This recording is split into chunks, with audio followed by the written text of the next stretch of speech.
In a dimly lit hut on the outskirts of Prague, Alara stirred her cauldron under a crimson moon. Once a healer, now an outcast, she had discovered an ancient recipe whispered in secret circles of women who longed for forbidden love. The potion demanded more than herbs, it required sacrifice. She pricked her finger and let a single drop of blood fall into the brew. The scent of roses and ashes filled the air. Soon, her clients multiplied: lonely wives, abandoned maidens, even noble ladies disguised in cloaks, each left with a vial promising devotion. But none realized the price. The men who drank it grew obsessed, violent, and consumed by madness. And their lovers, pale and hollow-eyed, as if something had been drained from within. When Alara saw her own reflection one night, she gasped it, smiled back, though she did not. The devil she had unknowingly invoked now claimed what was his. Her heart froze, as her soul was bound to the potions she'd brewed. By dawn, her hut burned to embers, and only her mirror remained cracked, reflecting a faint red glow, whispering her name in the wind. In the quiet stone corridors of St. Verena's Abbey, Sister Beatrice knelt before the Virgin's statue, her heart heavy with guilt. Hidden beneath her robe lay a piece of parchment written in a language no priest would ever bless, a relic of the old faith. They called it the Whispered Tongue, a charm said to summon the love of one's heart. Beatrice, once a noblewoman, had fallen for a knight before taking her vows. She could not silence his memory, so she read the forbidden words by candlelight, her trembling voice echoing against the walls. The flame flickered, a shadow moved, though no one stood near. That night, her lost knight appeared at the abbey gates, eyes glazed, voice empty, whispering her name again and again. Terrified, Beatrice realized her spell had called not his soul but something wearing his face. She tore the parchment and begged the Virgin for mercy. At dawn, the bells rang by themselves. Beatrice was gone. In her cell, only the torn parchment remained written in blood. Love whispered in sin can never be silenced. Serafina, a healer from the Highlands, lived for the warmth of a nobleman's smile. When he left her for a lady of status, her heart broke beyond repair. In despair, she sought the crone of the Blackwood Ann old witch, whose spells could twist fate itself. Under a blood moon, Serafina brewed her potion of desire. Honey for sweetness, poppy for dreams, and her own blood for devotion. She poured it into a goblet and gave it to her beloved under the guise of wine. Within hours, his affection turned to obsession. He followed her, watched her, whispered her name even in his sleep. But soon his passion grew violent, his veins darkened, his breath turned to smoke. By sunrise, he was dead. The villagers blamed her witchcraft. Serafina fled into the woods, muttering the spell she could not undo. They found her days later, kneeling beside the river, eyes wide open, lips blue. The crone's hut was empty, only a message carved into the door remained. To force love is to destroy it. Lady Isabel of Normandy was famed for her beauty. Her smile whispered to bring kings to their knees. Yet her beauty was not of nature, it was of sorcery. Hidden within her chambers were scrolls of alchemical enchantments and vials filled with mandrake and powdered moonstone. Her secret art lay in scent and sound. She anointed herself with oils laced with ancient spells, and every man who met her gaze felt his heart in. But each enchantment demanded a cost. Her reflection grew fainter with every conquest. Her hair, once golden, dulled like straw. Her voice trembled with age unearned. Terrified, she fled to a monastery, begging for salvation. The abbot looked upon her with sorrow. He was one of her victims, still bewitched by her spell. "What you took, you cannot return," he said. That night, Isabel vanished. The monks found only her silver mirror shattered on the floor. Some say, on moonlit nights, her face still appears within its shards, forever young, forever cursed. In the marshlands of Essex, 3 women, Maeve, Rowena, and Lilith, gathered beneath the hanging moon. Each had been scorned by a lover. Together, they vowed to weave a spell that would bind their men's hearts forever. They mixed herbs, bones, and their own blood into a cauldron, chanting names of ancient spirits best left unspoken. The spell worked too well. Their lovers returned, but not as men. Their eyes were black, their veins shadowed, their touch cold as stone. Love turned to hunger. The men grew violent. Driven mad by the bond. In terror, the witches tried to undo what they had done, but the magic demanded balance. The marsh rose, swallowing the men and Then the women. villagers say, on stormy nights, the marsh still hums with their voices, calling out the names of their lost lovers. And if you wander too far into the fog, you might see 3 ghostly women holding hands, still bound by the love that damned them. In the candlelit cellar of a crumbling manor, Isabella found her grandmother's book, a black grimoire wrapped in velvet and sealed with wax. The villagers called it cursed, but loneliness silenced her fear. She sought love, not power, and the book promised both. Each page whispered as she turned it, the ink shifting like smoke. The spell required a token from the beloved, a lock of hair and the light of the waning moon. She spoke the incantation, her voice trembling as the candles dimmed. The next day, her childhood friend Tomas came to her door, eyes glassy, devotion burning in them like fever. For a time, she believed she had found happiness, but soon, he grew restless, jealous, violent. When she tried to end the spell, he screamed in agony, clawing at his chest until his heart stopped. Horrified, Isabella burned the grimoire. Yet it did not burn. It laughed. That night, she vanished, and the villagers swore her name could still be heard whispered from beneath the floorboards, asking for love. That never dies. In an age when desire was condemned as sin, Lady Catriona of York lived torn between devotion and forbidden passion. Her heart belonged to a priest Faza, Orduden, whose faith forbade his love. In desperation, she turned to a pagan relic buried beneath the abbey ruins, a silver bowl once used in fertility rites. Under the veil of night, she poured wine and blood into the bowl, murmuring ancient vows. She asked the old gods to bind their souls beyond mortal judgment. When Alden touched her hand the next day, a tremor passed through them both, a power older than heaven itself. But love became torment. Alden's sermons turned mad. He raved of voices in the shadows, of hands pulling him toward the dark. On the 3rd night, he drowned himself in the holy font. Catriona followed, vanishing into the same waters. The abbey sealed the font forever. Yet sometimes, under candlelight, the surface ripples, as if 2 souls still reach for each other through the veil. In the bustling market of Florence, Alina sold flowers by day, but by night, she was known as the Heartbinder. Behind her stall, she hid a small room of bottles, herbs, and bones. Women came to her, desperate to win hearts they could never have. Her potions were famed for their potency, and her secret was simple. She used her own blood as the catalyst. Each brew carried a fragment of her soul, binding her to those who drank it. Over the years, her beauty faded, though her clients grew younger, glowing with unnatural charm. When the bishop's daughter died in her sleep after drinking one of Alina's potions, the guards stormed her shop. But she was gone, her mirrors shattered, her bottles empty. Weeks later, young lovers began vanishing near the river. Some said they saw a pale woman kneeling by the water, filling vials with blood-red liquid, her voice soft and pleading. Just 1 drop. For love eternal. In a small Scottish hamlet, Moira lived alone in a cottage by the cliffs. The villagers whispered that her beauty was unnatural, her youth untouched by time.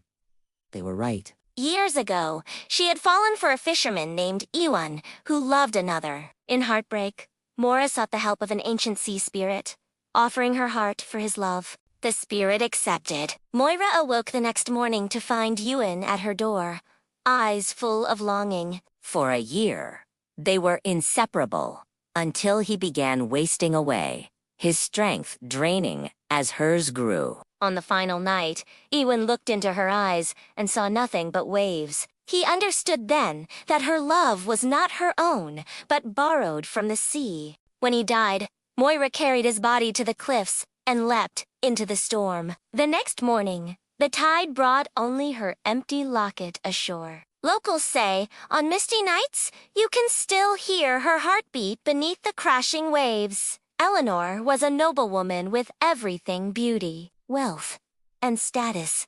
Yet her heart longed for her husband's knight, Sir Roland. Consumed by forbidden desire, she sought the counsel of a foreign alchemist, rumored to craft spells of passion. He gave her a ritual involving wax, blood, and a whispered name beneath a full moon. That night, she performed it with trembling hands, melting the wax into a figure of her beloved. She pressed her lips to it and spoke his name thrice. The candles blew out, the room plunged into darkness. By morning, Roland arrived at her door, eyes vacant, drawn by invisible force. Their affair burned fiercely for days, until he began to cough blood, his body wasting as if his life was feeding hers. When Eleanor realized the truth, she tried to break the ritual, but the wax effigy melted into her own reflection, trapping her spirit. The next day, both she and Roland were found lifeless, their hands intertwined, faces serene, the price of love immortalized in sin. In the year 1287, in the mountain village of Valenkai, a young maiden named Isolde sought love beyond her reach. She adored Sir Henry, a knight sworn to another. Desperation led her to an old sorceress in the woods, who spoke of a ritual older than the church itself. Mix the blood of your heart with his shadow, the crone said. Then speak his name before dawn. Isolde followed the rite beneath the moonlight, slicing her palm and letting her blood fall upon Henry's footprint, left in the mud. The wind stilled, the stars dimmed. Somewhere, Henry stirred from his sleep, his dreams filled with her face. By morning, he rode to her cottage, drawn by a force unseen.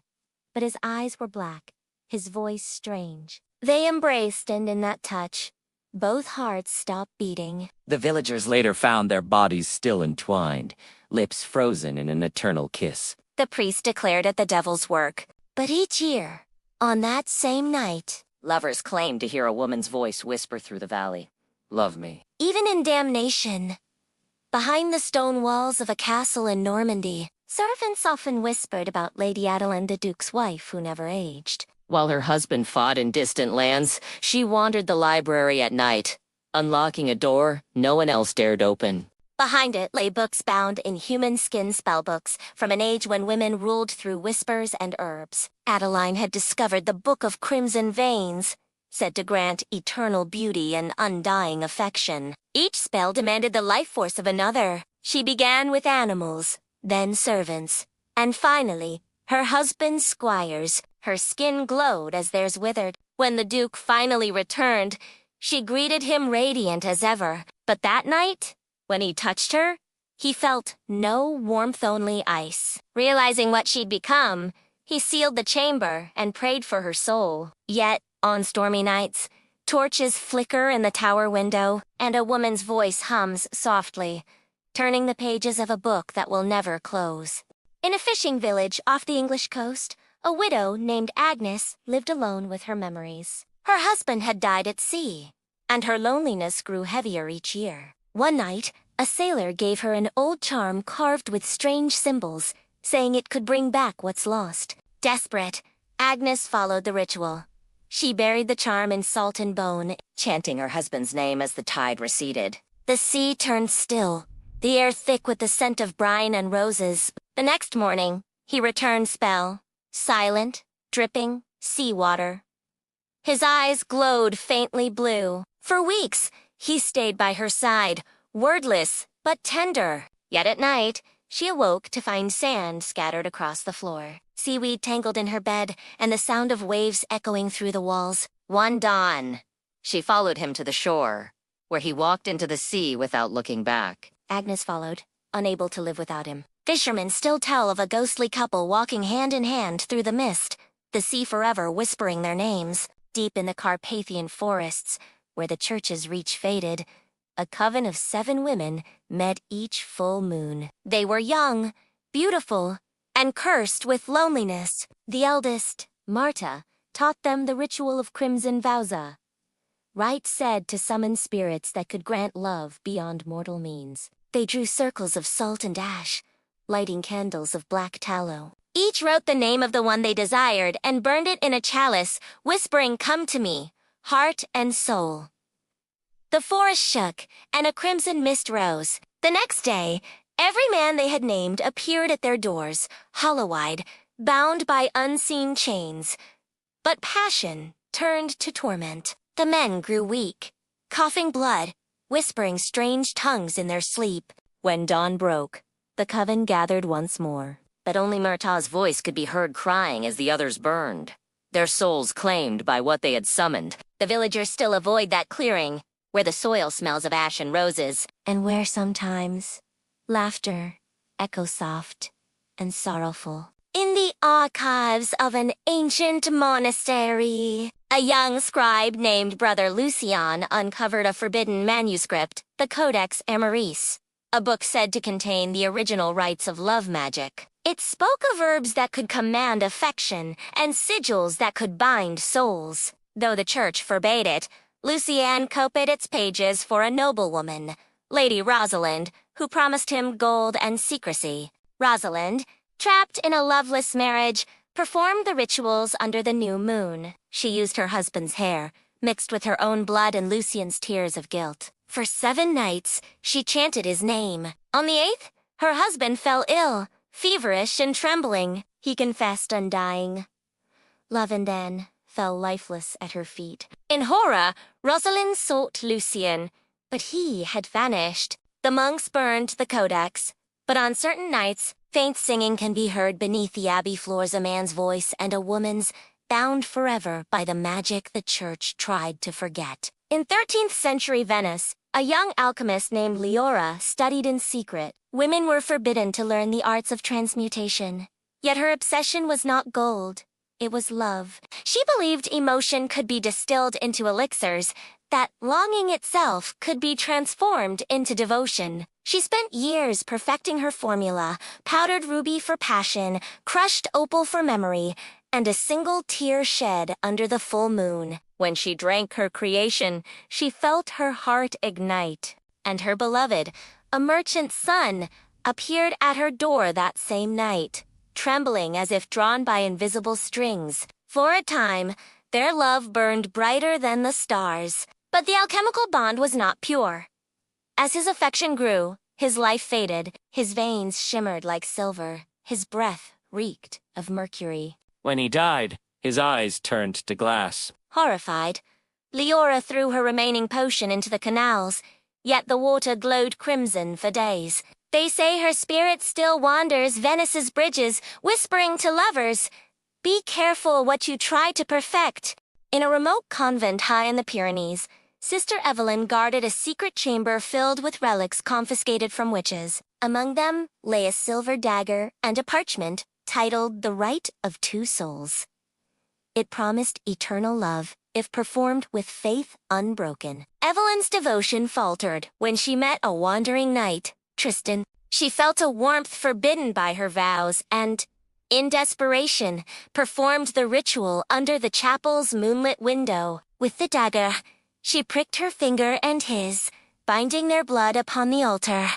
For 3 nights, their hearts beat as one. But soon Tristan fell ill, crying her name in fevered delirium. His body withered as hers grew colder. Realizing her mistake, Evelyn returned to the altar to beg forgiveness, but the crucifix turned black, and the candlelight flickered with shadows that whispered, "You have merged, but not as one." By morning, both were gone. The nuns who entered found 2 intertwined shadows burned into the floor, still holding hands. In the cobbled streets of Rouen, a perfumer named Celeste sold oils said to stir affection. Her secret recipes came from her grandmother's book of scents, written in ink, mixed with rosewater and blood. Nobles and peasants alike sought her charms. A drop on the wrist, a whisper of love, and hearts would turn. When a wealthy duke commissioned a perfume to make his young bride love him, Celeste crafted her finest blend. But she kept a single vial for herself, enchanted with her own longing for the duke. One evening, she spilled it upon her skin, and the very next day, the duke appeared at her door, entranced. Their affair was secret, their love feverish, until the Duchess found the empty bottle. Consumed by rage, The Duchess forced Celeste to drink her own perfume. Her heart stopped before the final breath left her lips. Yet when the Duke was buried, years later, mourners swore they smelled roses and myrrh. And a woman's laughter echoing faintly through the church. In the bleak moors of Wales, a maiden named Rhiannon fell in love with a warrior sworn to another. When he went to war, she visited an ancient shrine rumored to answer the cries of desperate hearts. The old priestess demanded blood, not from him, but from Rhiannon herself. Under storm-clouded skies, Rhiannon cut her palm and let her blood fall upon a stone carved with runes. He will return, the priestess promised, but love demands life. Weeks later, the warrior came home, eyes burning with unnatural devotion. Yet as his passion grew, Rhiannon's body weakened. She coughed blood, her strength fading with every kiss. On the 7th night, she realized the truth. He lived only because her soul fed his. Smiling through tears, she pressed her hand to his heart and whispered, "Then let us die together." When lightning struck the moor, both vanished. To this day, Lovers lost in that storm claimed to see two figures dancing in the rain, bound forever by blood. in a forgotten corner of Ireland, a blind poet named Shalban was rumored to weave magic through her songs. Her voice could make men weep and women dream. Yet few knew that each melody was a spell, written in the language of the old gods. One night, she sang for a noble lord whose heart belonged to another. Her song was soft, a prayer disguised as music, and when she finished, the lord knelt, consumed by love for her. For months, he sent her gifts, letters, and promises. But Shalban felt her power waning. Each song she sang took part of her sight, part of her soul. When the Lord discovered her secret, he demanded she sing again to bind him forever. She obeyed. And as her final note faded, her body turned to ash. The Lord went mad, whispering her songs to the wind until his dying breath. And still, in the valleys, when fog rolls in, travelers hear her haunting tune carried by the wind, a melody of love, loss, and the price of desire. In a quiet French village, Morale was known for her healing teas, lavender for sleep, thyme for courage, and rose for the heart.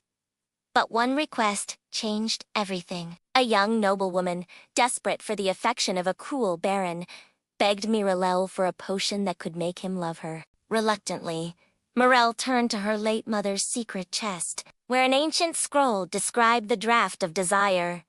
She brooded with nightshade and a single drop of her own blood. When the noblewoman returned a week later, she was radiant, her lover now devoted, unable to leave her side. But within days, the baron grew ill, his heart beating so fast it nearly burst. The noblewoman, horrified, drank the rest of the potion to share his pain.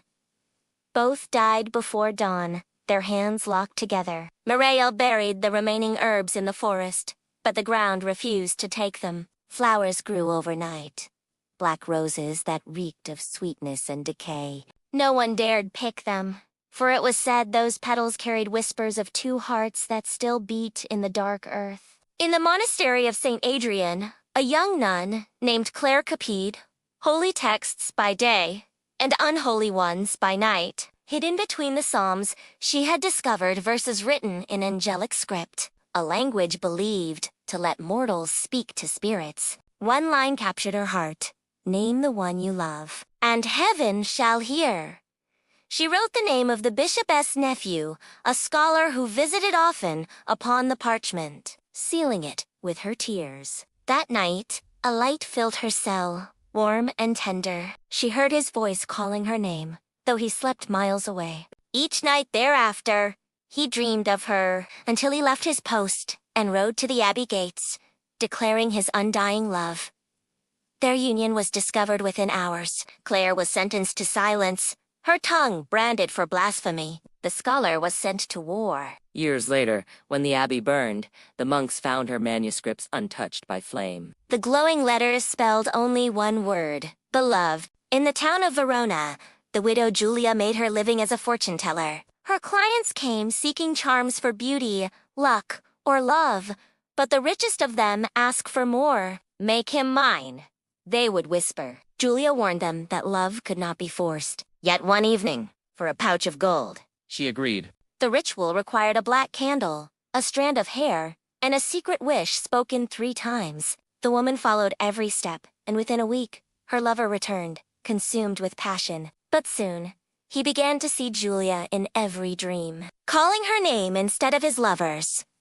Terrified, the woman confronted Julia, who realized the spell had bound the man to her instead. Julia tried to break it, but the magic fed on her guilt. The man went mad, clawing at his chest, crying that he could feel her heart beating inside his. When both were found dead, days later, their hearts had turned to stone, fused together. The candle still burned beside them, its flame dark as night. In the forests of Bohemia, a sorceress named Lyrian lived in solitude. Men feared her, women envied her, for her beauty never faded. Legends said she had once loved a mortal, a prince who betrayed her for power. In her grief, she had sworn never to love again. Centuries passed, until a wandering minstrel stumbled upon her cottage.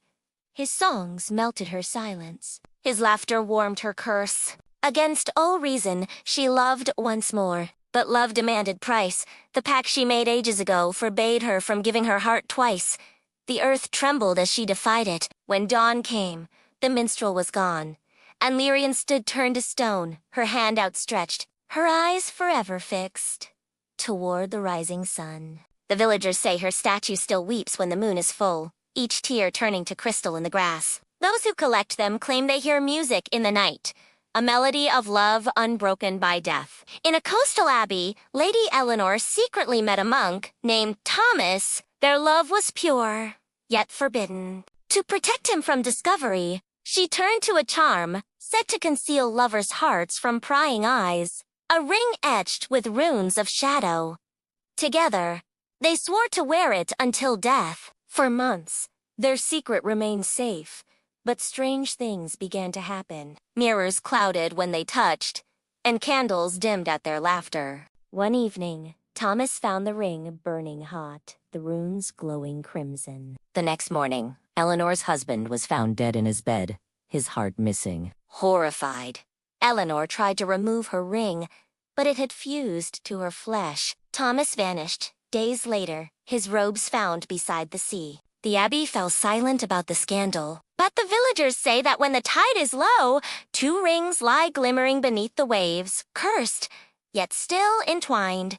Lady Isabel's husband had died in the Crusades, leaving her castle empty and her heart colder than the stone walls that trapped her. One night, unable to bear the silence, she opened an ancient grimoire said to grant reunion with lost loves. The spell required a lock of hair from the departed, a candle made of their beeswax, and a kiss upon the flame. She whispered her husband's name, and the fire flickered into a shape she knew too well. A shadow stood behind her, cloaked in smoke, his eyes burning with love and fury. "You called me back," he said. At first, their embrace felt real. His hands warm, his lips alive. But each kiss drew the color from her cheeks. By dawn, the servants found her lifeless, smiling faintly. In her arms lay only ashes. For years, the room remained sealed. Yet on stormy nights, a woman's voice still murmurs within. "One more kiss, my love. Just one more." In a medieval apothecary, apprentice Laura discovered a formula hidden beneath layers of dust. Elixir Amaris, a potion that promised undying devotion. Her master forbade her to touch it, warning that no mortal should bind another's heart. But when the knight she adored prepared to wed another, temptation overcame her. She brooded beneath a blood moon, mixing rose oil, serpents, venom, and a single tear of her own. The potion shimmered like liquid fire. She delivered it in wine to the knight, who drank, and instantly fell to his knees, pledging eternal love. For 3 days, they were inseparable. On the 4th, his love turned to obsession. By the 5th, madness! He clawed at his chest, crying that his heart burned with her name. When he died, Laura drank the rest of the elixir to join him in passion. Her scream echoed through the city, for the elixir did not kill her. It kept her alive, forever young, cursed to feel her love's agony for eternity. In a remote monastery, villagers whispered of Sister Alina, the Moon Witch.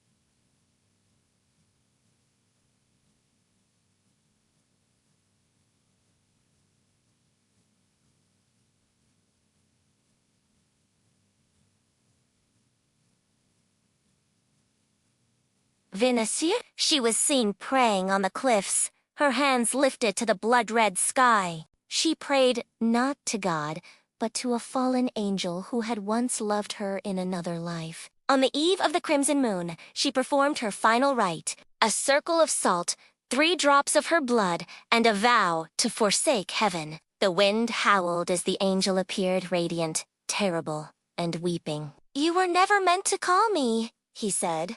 Yet, when he touched her hand, both burst into flame, their souls merging in blinding light. When the monks reached the cliffs, nothing remained but scorched earth, and 2 intertwined shadows burned into stone. To this day, when the moon turns red, the sea below glows crimson, and lovers who stand upon that cliff feel a strange warmth, as if unseen arms embrace them from behind. In the Royal Library of Castile, a scholar named Inez found an unmarked book bound in red leather. No title, no author, only a whisper when opened. It seemed to write by itself, tracing words that glowed faintly.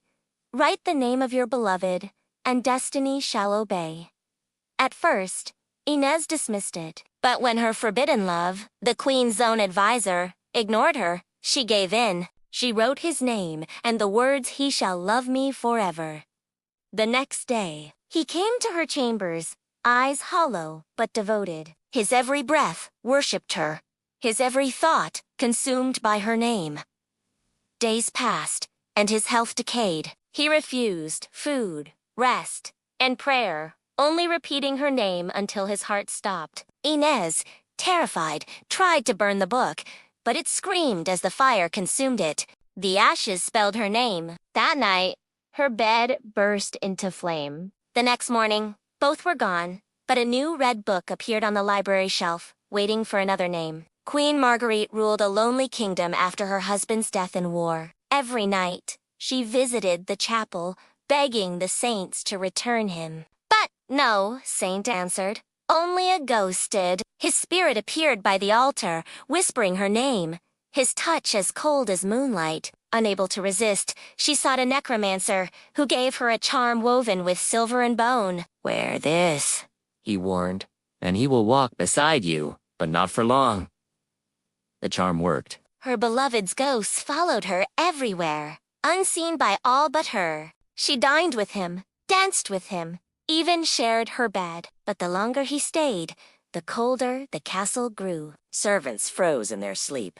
Priests fled in terror. On the 7th night, the queen vanished. Only the charm remained split in 2 upon her pillow. Some say she followed him beyond the veil. Others claim her ghost still wanders the halls, whispering to the empty air, "My king, my love, forevermore."